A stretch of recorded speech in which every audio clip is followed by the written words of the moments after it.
Okay, we are good.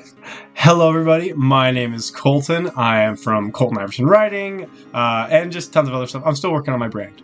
I'm kind of reimagining a lot of it. But today, I'm here with a fantastic guest, Boo. Could you give yourself an introduction? Hi, I'm Boo. Or at least in February next year, I'll be a self-published author. I met Colton at the Brandon's mini con that happened a month or so ago. That was a lot of fun. We met in the self-publishing panel. That's the word I'm looking for. Yeah. I write science fiction. I write fantasy.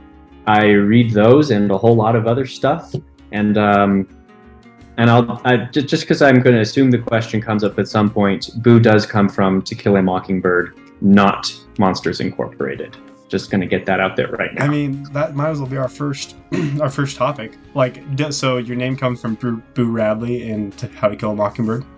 Yes, you actually know his name. I was required to read the book. I think it's very required of a lot of people. But I mean, that was going to be one of my first questions, actually. And I forgot to ask before. I was like, hey, is there anything I can't talk about, like your name? Because I'm sure you get asked all the time. Oh, yeah. And it also, I get embarrassed a lot because, for example, no offense to people named John out there, but there are 10 million Johns in the world. So when I meet a John and I forget his name, but he remembers my name because almost no one is named Boo, I still feel bad, even though I would argue I have a much harder time with remembering that particular name and connection. But yeah.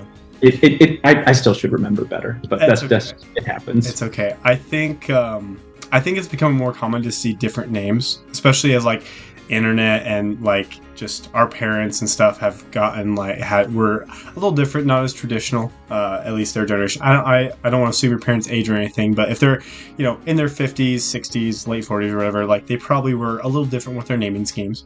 Obviously, Boo.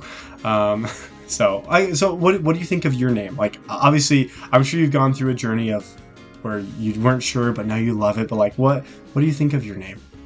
I will clarify that it's a nickname. It's not my legal name. But I'm silly. I know. I get that response a lot. I've had friends that have known me for years before they realized that it wasn't my legal name. And maybe it's silly of me to admit that in an interview because I actually kind of prefer it that way. This is I've kind of built my identity around the name because I just love it. No one else has that name.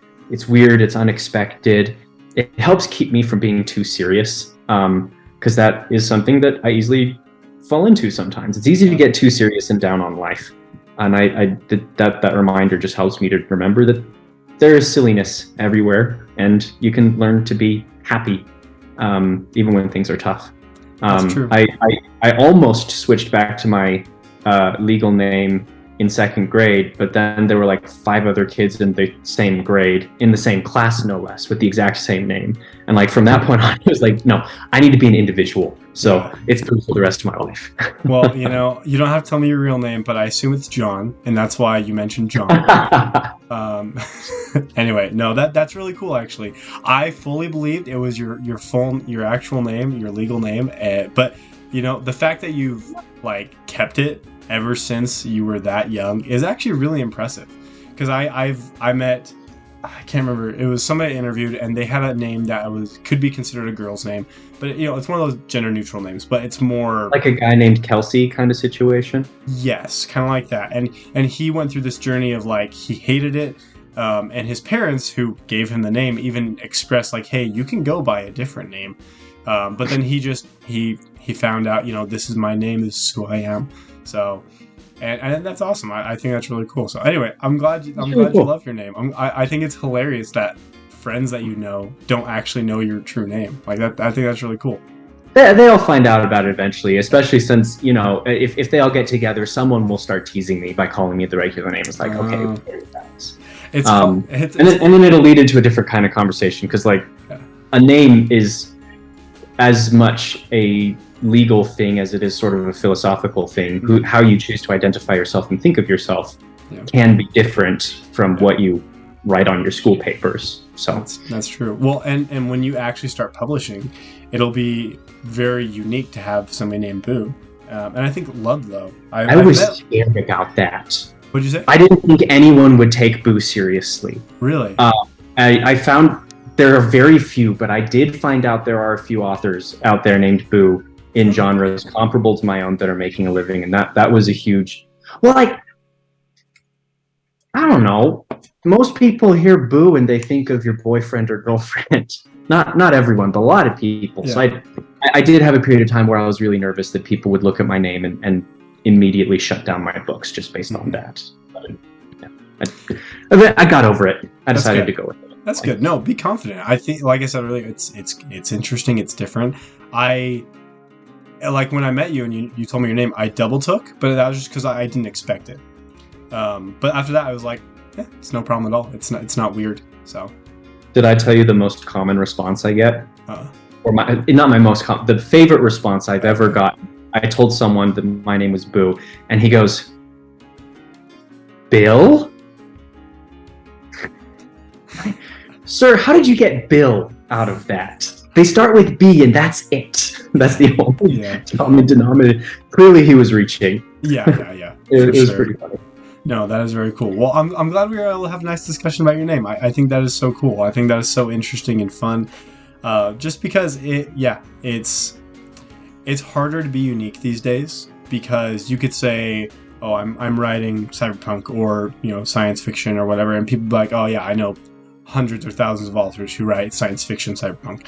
But you say, hey, my name is Boo, I write this, then they'd be like, oh, okay, interesting. So at least that's my reaction. I wouldn't call you Bill accidentally. So it's opened some doors for me. I've been reaching out to some reviewers recently, trying to see if anyone would be interested in doing a review. And like one of them, the beginning of their email was, I have a dog named Boo. I like you already. I was like, okay, if that's my foot in the door, I'll take it. I'm one with the dog. Yeah. Hey, I mean, that's good. That means that, because first impressions do matter, and people do judge books by their cover. Like literally speaking, that is literally like the biggest lie of anything. People do judge books by their cover, and so picking a book with the name Boo on it, I think will be very helpful. Not only for people and reviewers, but they'll be like, is this really his name? And maybe that'll get them more interested. So. Well, eventually someone will be combing through the internet archives and find this email and be like, wait, this interview, and be like, wait a minute. He's alive. We've been flummoxed the whole time. And hopefully that'll be your biggest controversy is that your real name isn't Boo. I'm okay with that. Yeah. Okay, so now getting into the actual like meat and potatoes, the actual stuff. So can you tell me a bit about your book? Kind of give me the synopsis, a little bit about like why you decided to start writing in this genre, and yeah. Okay. So I think it might have said on the draft that I gave you that my book's called Robot Cannibal Apocalypse. Yep. That's the series name. Which I keep forgetting to take off the manuscript. The actual name is The Failed Technomancer. Yeah, it says both on it. Oh, good. I fixed something. Yeah. Well, and it's a manuscript. I wasn't too worried about that in the first places. This is not the first book that I've written by a long shot, but this is the first book that I felt like was... Have you ever heard the saying, if it's something along the lines of, if you're not embarrassed by your first effort, you didn't try soon enough? I hope that I think that this is good, and I've worked, at the bare minimum, I've worked with some amazing editors that have done such incredible work to really help me clean this up. So like, I'm not saying that I think this book's an embarrassment, but this is the book where I hit the point and I was like, I just gotta go with it. Like, I can just sit here polishing or writing new stuff for the rest of my life, or I can just take a chance on something. And this was the book that I felt like doing it, which is kind of funny in a lot of ways, because usually I go for fantasy over. I do read sci-fi, but I would say that I read a lot more fantasy than sci-fi. But I also consider this book more of a science fantasy than a science fiction. Like it's I don't think it's too thinly veiled that the technomancers are just space wizards. I mean, it's Star Wars, even Star Trek to an extent. Like there's a lot of space fantasy is much more of a genre than people actually realize or are willing to admit. Yeah. And then for the summary that you asked for, I am terrible at advertising and explaining because, and as a writer, maybe you struggle with this. I have all the concepts wrapped up in my head. Yeah. And so when I try to explain it simply, I'm like, how do I explain this without this and this without this? So with my best attempts to be as simple as possible, got this. The main character, 64-bit, lives in a world where civilization has been destroyed by man-eating robots that have human brains inside them. They used to be humans, their brain was put inside a robot shell and went insane from the experience. And they started eating people. And because they're really hard to destroy, civilization collapsed. The few remaining remnants of mankind, for the most part, only survive because of technomancers, these people who have a really heightened ability to interact with technology. Most of them can control technology with their mind, and that allows them to do things like cloak their presence from these monsters, drive them away, stuff like that. Yeah. But the book's called The Failed Technomancer because 64-bit can't do that. He doesn't know why, but he lives in a world where his job is critical for the safety of so many people's lives, and he can't even get a light to turn on by thinking. So when a lab explosion happens and his master gets put in a coma, he's left with a settlement full of people that he's got to keep alive, and he has reason to believe that there are an army of these things just around the corner, basically. And that's basically my pitch for the first third of the book. Okay. Wow. Things just spiral downward from there. Yeah, I noticed how many pages it was. I was like, this is going to be pretty big. It's a doorstopper. Yeah, for sure. Well, The line edited draft I'm working on right now is 147,000 words. So it's decent size. Yeah, especially for like a debut novel. Usually, like, so a lot of people, they will go with shorter stuff. I personally am going for shorter, quicker things, but I think if you're gonna commit, like you were talking about, you might as well do it. You might as well get this big thing out there. And so it's what I like to read. So it also, like, it feels better to write that. Mm-hmm. Yeah, and I read the prologue. I read most of the first chapter, and it felt, and this is like, I'm trying to think how to formulate this phrase. It felt very familiar, in the sense of like you're hitting all the themes, or at least the feeling of cyberpunk and Blade Runner, and a lot of these things that it's kind of in that genre, at least like from my experience with it. And so I think you're doing a very good job of already getting it to feel like it's supposed to. So when I read the character's name is 64-bit, it didn't throw me off at all, because it just felt correct. It felt right within this world, even just the little bits that I've read. And so I loved it. I think it's very interesting. The kind of the religious stuff a little bit in the beginning, with like the character named the Prophet, and just things like that were very interesting. And it reminded me of Prometheus, which was not the Ridley Scott, but the I'm glad you clarified. That was the first thing I thought of. Not the Ridley Scott one, but the Aaron Rand, I think, is the author. It's like the character, he breaks from the society with a woman, and they go and they kind of become individual again. I forgot the author, but it's called Prometheus, and it gave me a lot of just like classic sci-fi feelings, and it's very good. Like, I really enjoy it. That's a lot of what I'm going for. So, well, I'm glad. I have a hard time expressing that, but it's like it feels right within the genre that you're writing. So you did a really good job of, like, from the very beginning, like, setting that up. So, well, thank you. That was a long-winded way of me saying you're doing great at your writing. I appreciate it. I really hope that people manage to get something new out of it, but also, like, I'm happy to write a comfort food story. Like, if you want cyberpunk, if you want sci-fi, I want you to feel good reading this, and then figure out what the secret ingredient is that makes it different. Yeah. I actually have a recommendation for you. It is another author that I've interviewed. Her name is Elliot Brooke, and not Elliot Brooke. Oh, shoot. I have her book right here, actually. Elliot Wink, that's her name. And she wrote a short story sci-fi, very Ray Bradbury, but with her own twist into it. I would highly suggest you reading, because she's a very, very talented author, and I could tell that you would like her stuff. Thank you. Yeah, I'll add that to my significant TBR. Yeah, I'm sure. Like many people, you have a large TBR. It is a short story though, so you could probably pump it out in a day.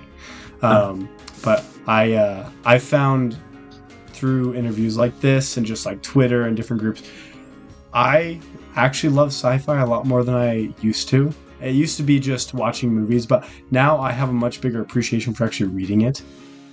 Do you have any suggestions for like some of your inspirations that I could read, or just anybody listening could read, that have inspired your writing? That's a good question, because most of the time when people ask me what inspires my writing, I don't usually think on a specific book or a specific series. Like, for example, with this book, I originally started writing it from, several different ideas coalesced together and created this world, but it started with me having a conversation with a friend about the zombie genre, actually, and talking about how overdone it was, and about how, we enjoyed the first few seasons of The Walking Dead, and every once in a while they'd freshen things up a little bit, but then it would start getting old, and so many zombie books, all zombies started to feel the same. You either have the ones that run at you screaming, or you have the ones that are only dangerous because there's 10 billion of them. Yeah. The only zombies that I've enjoyed in a really long time were from The Last of Us, and they're not even that different from most zombies. Yeah. And so we're talking about how old the genre is, and I know that people have written books before with insane robots, or robots that eat people, or whatever. I know I'm talking a lot about video games right now, and movies in an author interview, so that makes me feel a little silly. But most of my research for my current projects are TVs and movie and video games. So well, there you go. So yeah, you're good. Keep going. So yeah, like Soma is a really good horror video game that's got some robot cyborg type good monsters going on. So I know that I'm not treading in new territory by any means, but we started thinking about how it could be interesting to have, we were like, okay, maybe we could go in a robot direction, but if they're robots, they're not really zombies anymore. Well, unless somehow they're still people. And that's where we got the idea of they used to be people, they got the human brain inside them. And the thing that brought me into them being insane was, have you ever heard of ghost limb syndrome? Yes. Yeah. Yes, I have.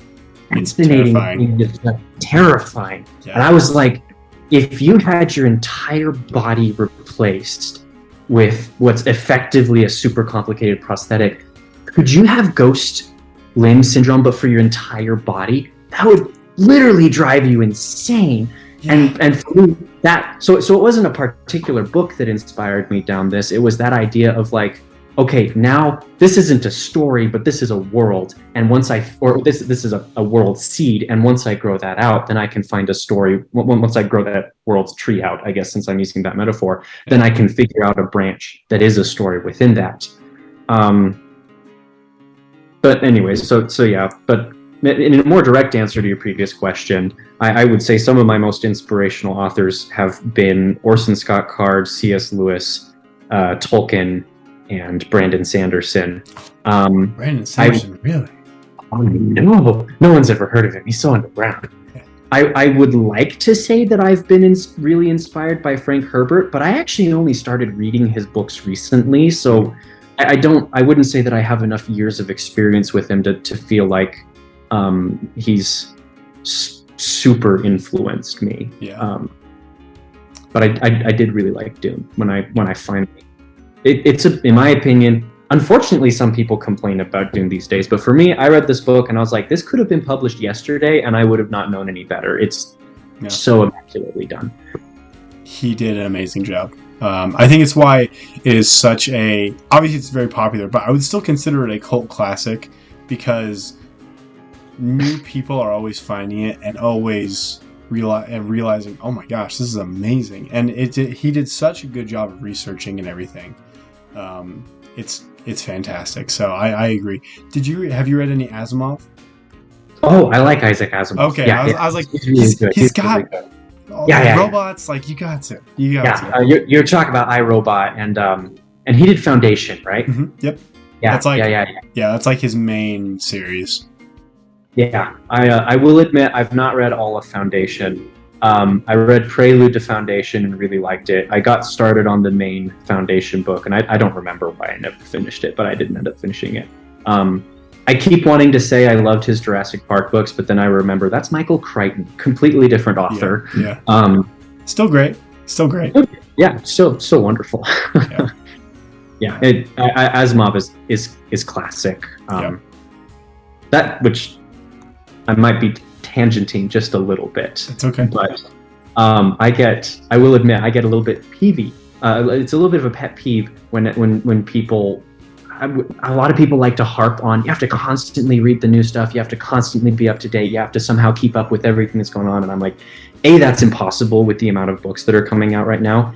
And B, I'm going to use a cliched phrase right here, but those who don't learn history are doomed to repeat it. You got to read the classic stuff too.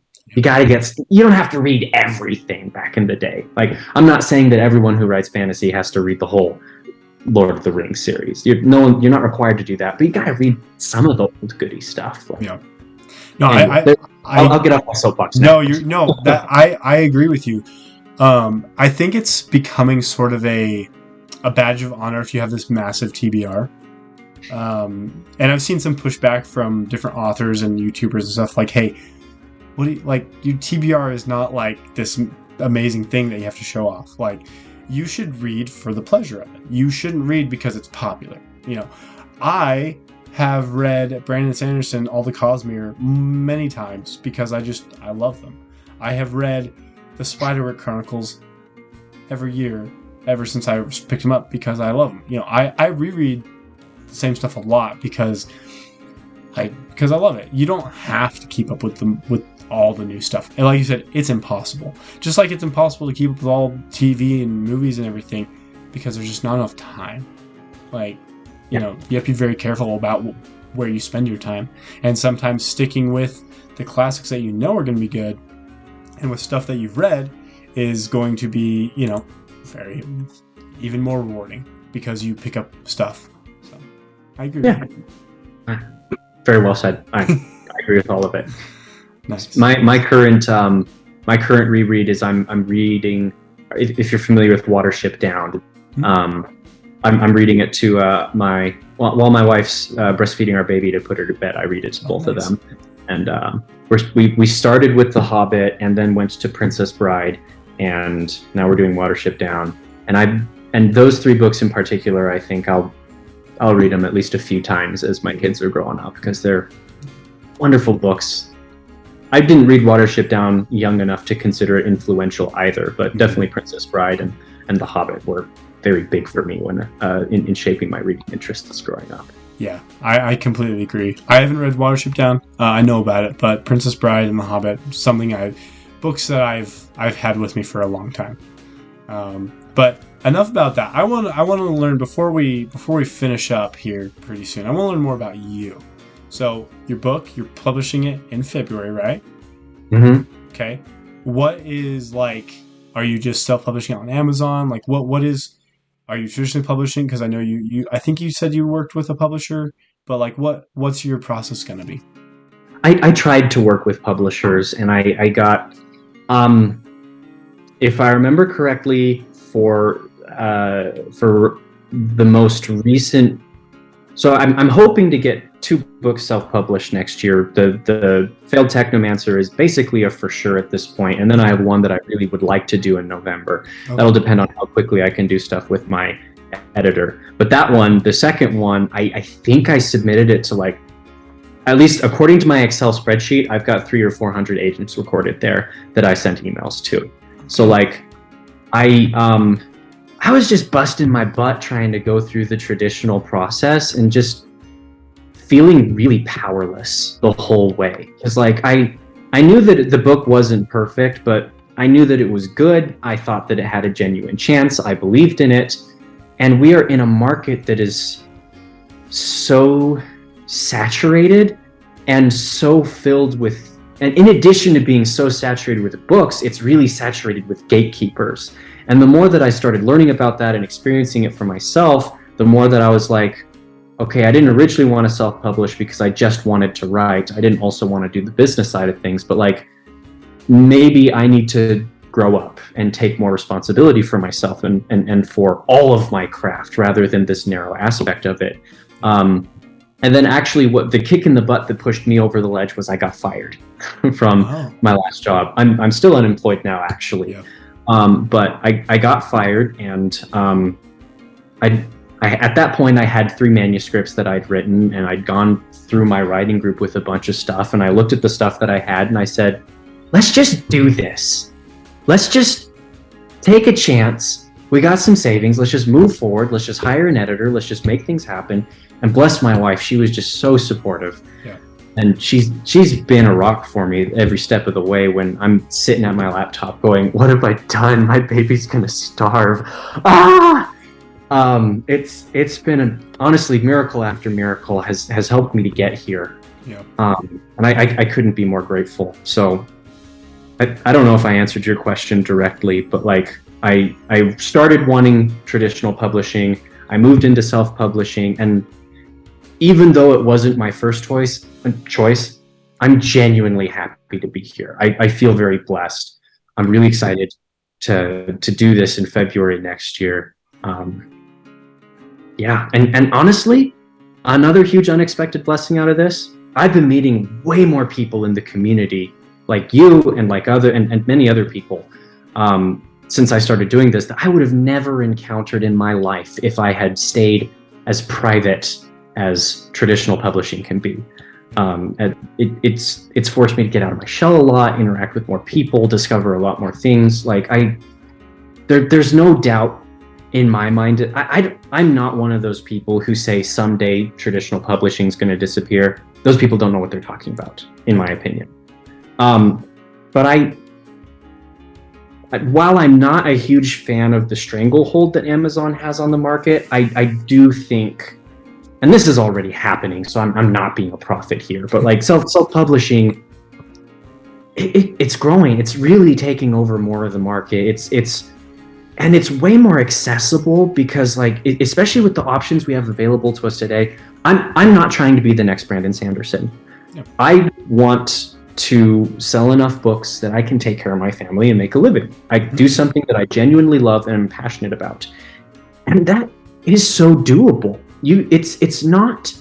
It requires work and it requires time, definitely. But like, you don't need to be Brandon Sanderson to make a living, part-time or full-time, writing and doing what you love. You just need, 100,000, a few 100,000 dedicated fans. That's still a lot, but like, it's way more manageable, and we actually have the resources to do it ourselves now. Yep. It's amazing. Yeah. No, I completely agree. I think you have to get pretty lucky. It does take luck to become a Sanderson or a George R. R. Martin or Patrick Rothfuss or Stephen King. But if you put in the work and you study the market and actually how to sell your book, it can work. It really can. And so I completely agree. And something interesting I think about what you've noted there is, at least to the best of my knowledge, each author that you mentioned there is either fully traditionally published, or like Sanderson doing kind of a hybrid thing, but that didn't start until after his massive amount of fame. Yeah. I'm really curious to see what the world's going to look like when we hit when we start being able to name self-published authors on lists like that. Because I really do think it hasn't happened yet, but I really do think it will happen. And I'm really excited to see what book does that. Well, there's some, I can't name them right now, but I know a handful of books that are directly from self-publishing. And so, like, I actually should look up their names and have them in my mind now, so that way I can name them like that, because there have been some bestsellers that are from indie publishers. And they are fantastic books, obviously, and it's really impressive. So maybe it's more of a change in mindset that people need, because I keep giving you little TED Talks, but like a lot of the writing friends that I have, are scared of self-publishing in part because of they see it as like an honor thing or a quality thing, or I don't have quite the right words, but I think you know what I'm talking about. Like people who don't understand self-publishing tend to see it as lesser, when there are many self-published books that are genuinely better than anything you can get traditionally published right now.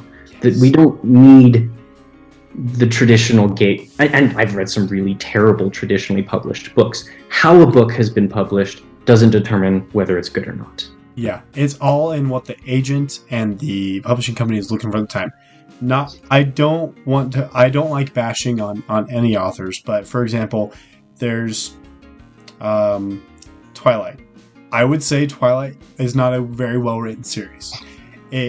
I enjoyed it. I've read the series. I think the movies are funny and have interesting moments, but I don't think it's the most well-written series. But it sells. You know, it's in that genre that people will just read because they just want to read it.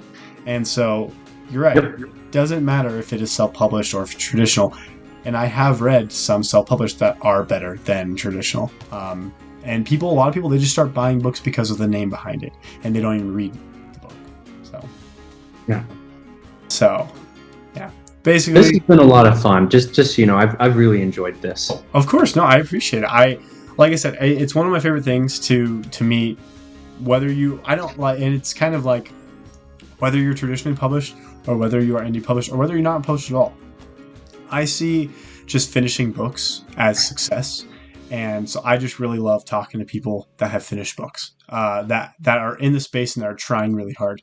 Because one thing I want to do is just to kind of promote my idea is I want to build a community in a business eventually where I'm able to help people publish their books. Not be a publisher, but guide people in the right directions of artists and editors and other authors who they can meet and help and be helped by. And so I don't really care. I've interviewed a few published authors. I've interviewed a lot of self-published authors. And everybody's pretty much the same. Everybody has most the same ideas. They've just gone about it differently. And so, yeah, I just love talking to people, especially about books, where we can nerd out and just talk about books. I think that's a really cool goal. Yeah. And I'm working towards it. But first I want to kind of establish my own books. But I am working on it, of like how I actually want to run that and stuff like that. So that's why I'm networking, trying to create connections. That way I can eventually one day be like, hey, will you be a part of this thing? So that's really cool. Thank you. Yeah, I think it's I think being part of different communities is really popular. And like going with YouTubers and whatnot and being in part of Discords. But I think there is definitely needed to be a space where people are just giving and helping with resources to each other. We're all building each other up. And so that's one of my goals, because people are so friendly, but being an author is so lonely. It's very and it can be very disheartening because you're doing everything on your own, especially as self-publishing. And so being able to know, hey, there are other people out there that are going through the exact same thing I'm going through. It doesn't have to be as lonely as we think it is. So that's another reason why I enjoy doing this, is because it's I'm connecting with people.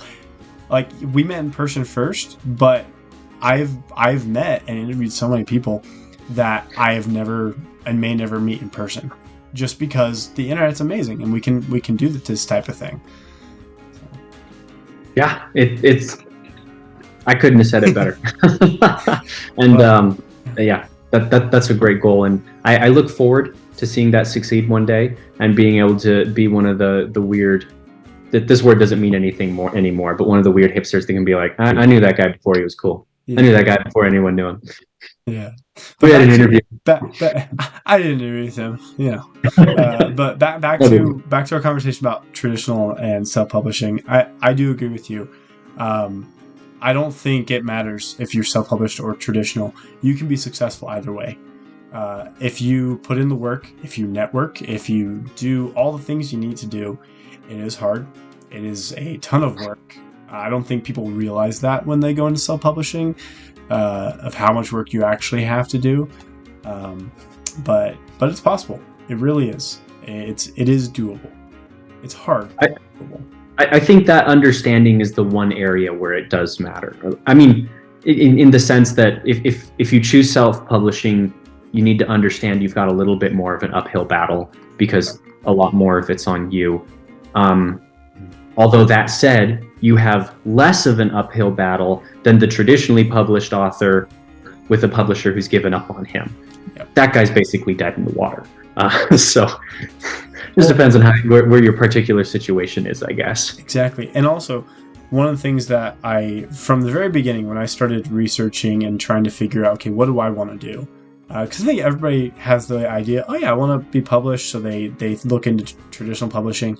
But when I was researching it and just kind of seeing which path do I want to try, I remember somebody, I forget who it was, but basically they said, the difference between self-publishing and traditional publishing is traditional publishing, you have less control over your work. But self-publishing, you control everything. You control the cover, you control the editing, like you control every single piece of it, and you get all the revenue, all the rewards. That being said, traditional, you get the bonuses and you get the royalties and stuff, but you also I would say it's a lot more work to get into that space. Yeah. Which it's a lot more work, and I don't know if anyone that watches this interview needs a message like this, but something that I thought was something that really mattered to me a lot when I was at that Sanderson conference at the traditional publishing panel was them talking about how much longer it can take to traditionally publish. It can take years for you to find an agent. It can take years for that agent to get a deal with a publisher. And then even after you hit that point, it can still take several more years before your book's actually on the shelf. Whereas where self-publishers definitely have the advantage of speed there, especially if you already have a relationship with an editor. Depending on how long your book is, you could write the book and publish a genuinely good, really polished draft in a single year. Okay. And there are, I wish that I had his name off the top of my head right now. My mom sent me a few of his books, but I know like there are self-published authors who they don't write whole books in a month, but they'll like do really solid chapters in a month. So I mean that's a very different kind of format, but like they're constantly giving you really good stuff rather than saying, here's a one-time giant drop of something. Yeah. I do not want to go that direction because I like my big chunks a little bit more. But it's a genuine thing that some people love. And kind of makes me think of webcomics in a certain extent of getting little bits of the story constantly going along.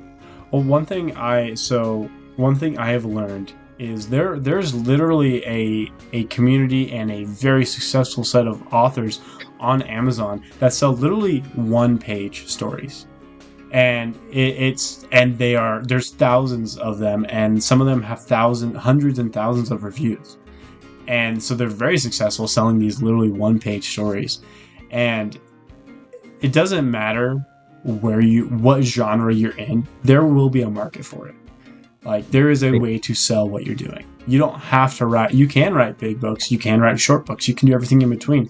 But, like, if there's a market for it. That's one thing in my research that I found. So, I didn't know. Yeah. I didn't know about those one-page people. And the second you told me about that, I thought of my 146,000 word book and was like, I'm trying way too hard. If you learn how to play the market, you will sell. I think people, they hear that and they're like, oh, you know what you're talking about. But no, like, I'll link it in the description below of like all these, like, I think they're just called 15-minute reads and thousands of reviews. And the people who review it, that's just a fraction of the people that actually bought it. So, I mean, they're obviously very successful. And they're selling them for like $7, $8. Yeah, I'm not joking. Like, some of them are sold like cents to like $3, which, you know, that's the average. But there is one on there that's like $27, and it's wow, one page. Not even joking. See, the second you mentioned the one-page story, my immediate thought was like, okay, I could see the high end being 99 cents. Yeah. No. Like $1. Wow. Yeah. I'll send you a link because it's actually if that's $27 and selling a bunch, that's yeah. That guy's got a racket. Oh, I'm sure. So yeah. Anyway, all this to say, you can do it. There's a market for it. Even if you're just selling one-page stories, like you said, and like webtoons, people love webtoons. People love short, bite-sized pieces. It's what our society is doing these days. It's one reason why I'm writing novellas instead of massive books is because, well, one, it helps me stick with the project and actually finish, and two, like I do see that there is a market for these really quick, fast stories, and it's what I enjoy reading as well. So that's kind of what I'm working on for this next year. All right. Yeah.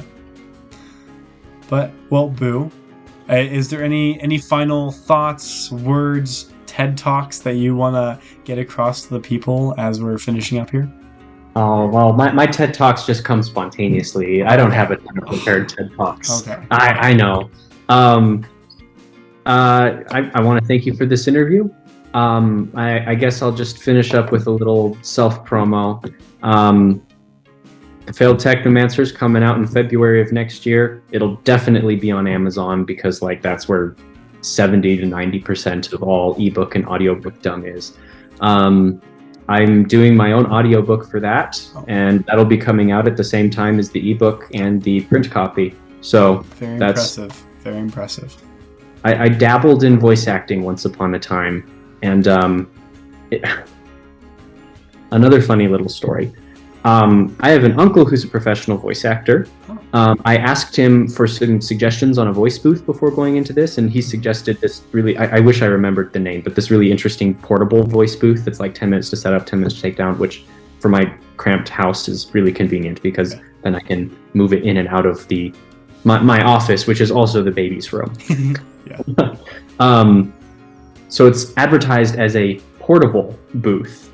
When the thing actually comes in and I open up the box, there's a duffel bag that I kid you not is big enough that I could kill 5 people and shove their bodies in that duffel bag, and there might be space to spare. Okay. And it's about as heavy as putting 5 bodies in that duffel bag. So while yes, it would count as my one luggage item if I went on a plane. So it's portable in that sense. Cool. Okay. Cool. But not what you imagine. Yeah. Well, I mean, he is a professional, and so, you gotta expect something like that, where he's like, oh yeah, it's portable, easy setup, easy takedown. Yeah. It's what I do every day for a living, so for me, it's whatever. Yeah. Well, that's awesome. Well, everybody, when his stuff comes out, all the links will be down below. And I'm sure I would love to do another interview where we actually I have the book in hand and we're able to talk more about it. Because I would love that, because I love holding my friends and the people that I've interviewed. I love holding their stuff. Like right here, this is Elliot Wing. I don't know why this is one of her books because she just writes amazing stuff, but I love holding the physical stuff. It just feels so good. So I would love that.